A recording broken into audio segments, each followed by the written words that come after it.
নমস্কার।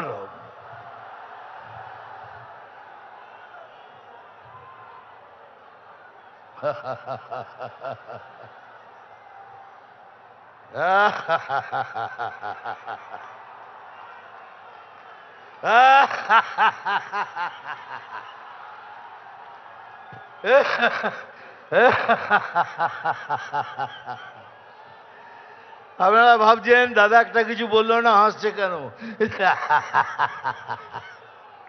এই জন্য হাসছি, এই রাজ্যের প্রধান বলেছেন আমরা 500 টাকা দিয়ে লোক এনেছি। 500 টাকা দিয়ে এত লোক, বাপরে বাপ। তাহলে ভাবুন আপনি 1500 টাকা দিয়ে কত লোক আনেন।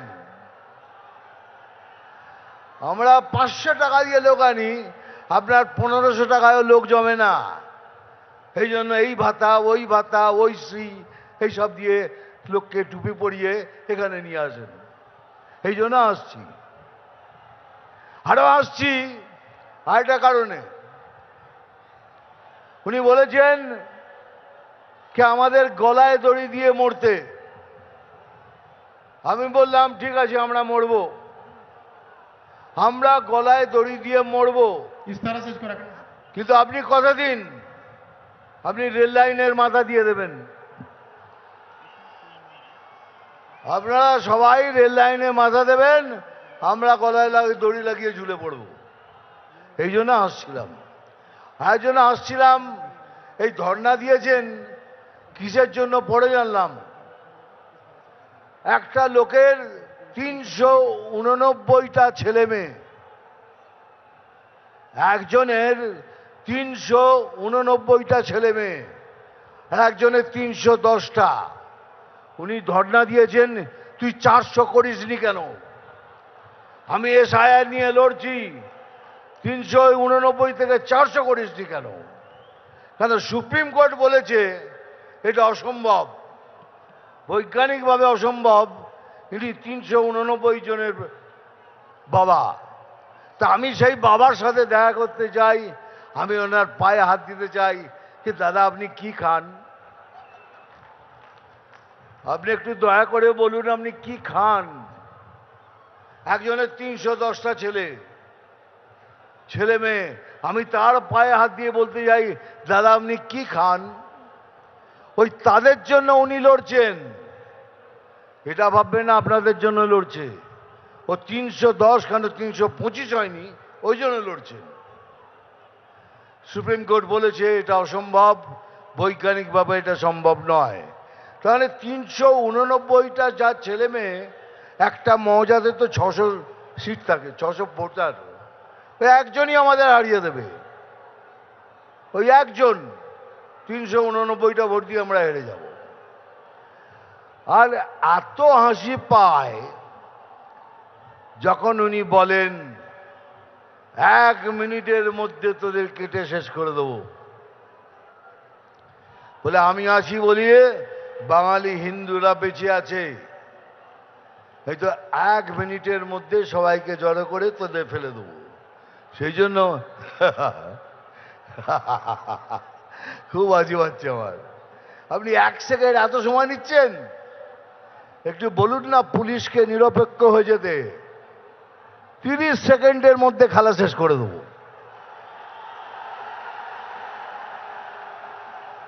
30 सेकंड, आधा मिनट में गेम खत्म कर देगा। एक बार आओ ना, आमने सामने आओ, देखो बीजेपी में क्या ताकत है, देख लो। खाली पुलिस को बोलो तुम निरपेक्ष हो जाओ। আমি কথা দিচ্ছি আমার সমস্ত আদিবাসী আমার ভাই বোনদের, আমরা যদি আসি আপনাদের সব কষ্ট দূর হবে। পড়াশোনার জন্য একটা টিচার নেই, আসবে। যত কষ্ট পেয়েছেন আমরা সব দূর করব, এ আমি গ্যারান্টি দিয়ে বলছি। যে আলু চাষি কষ্ট পাচ্ছেন, কথা দিচ্ছি এখানে যেদিন আমরা সরকারে আসব প্রথম কাজ আপনাদের জন্য করব, আলু চাষিদের জন্য করব। আর ভাই সজিত আমি বাতেলা দিই না, আমি যা বলি স্ট্রেট কাট বলি। আর একটা কথা আমার মনে পড়ছে এইমাত্র,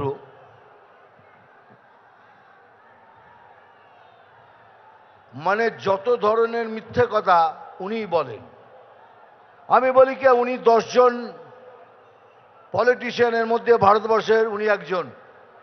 সবাই আমার উপর রেগে যেত, কি করছো দাদা, উনি একটা ফেইল্ড পলিটিশিয়ান, উনি একটা বাজে পলিটিশিয়ান, আপনি ওকে 10 জনের মধ্যে একজন বলছেন। তার কারণ আছে রে, কেন বলছি। উনি জানেন একটা সমাজের মেরুদণ্ড ভাঙতে কি লাগে। প্রথম হলো শিক্ষা, দ্বিতীয় হলো কার্য। উনি শিক্ষা ব্যবস্থা এবং কার্য অবস্থা দুটোই শেষ করে দিয়েছেন। একটা সমাজকে ভাঙার জন্য এটাই দরকার। সেই জন্যই আমি বলেছিলাম 10 জনের মধ্যে একজনে উনি। দুনিয়াতে অনেক ধরনের চিফ মিনিস্টার দেখেছি, এই রকম চিফ মিনিস্টার দেখিনি যিনি কথায় কথায় মিথ্যে কথা বলেন।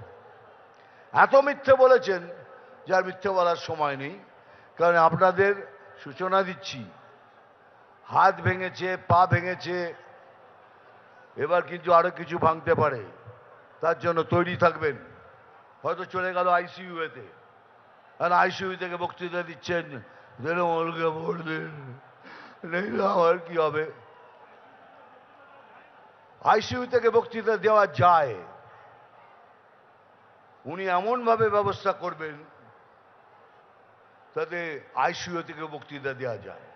যাই হোক, বেশি কথা বলবো না, আমি জানি স্যার এসে গেছেন, স্যারকে সশ্রদ্ধ প্রণাম।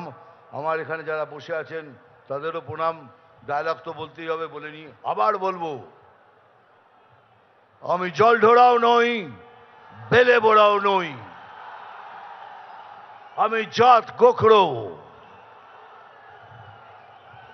পরেরটা নিজেরা বসিয়ে নেবেন।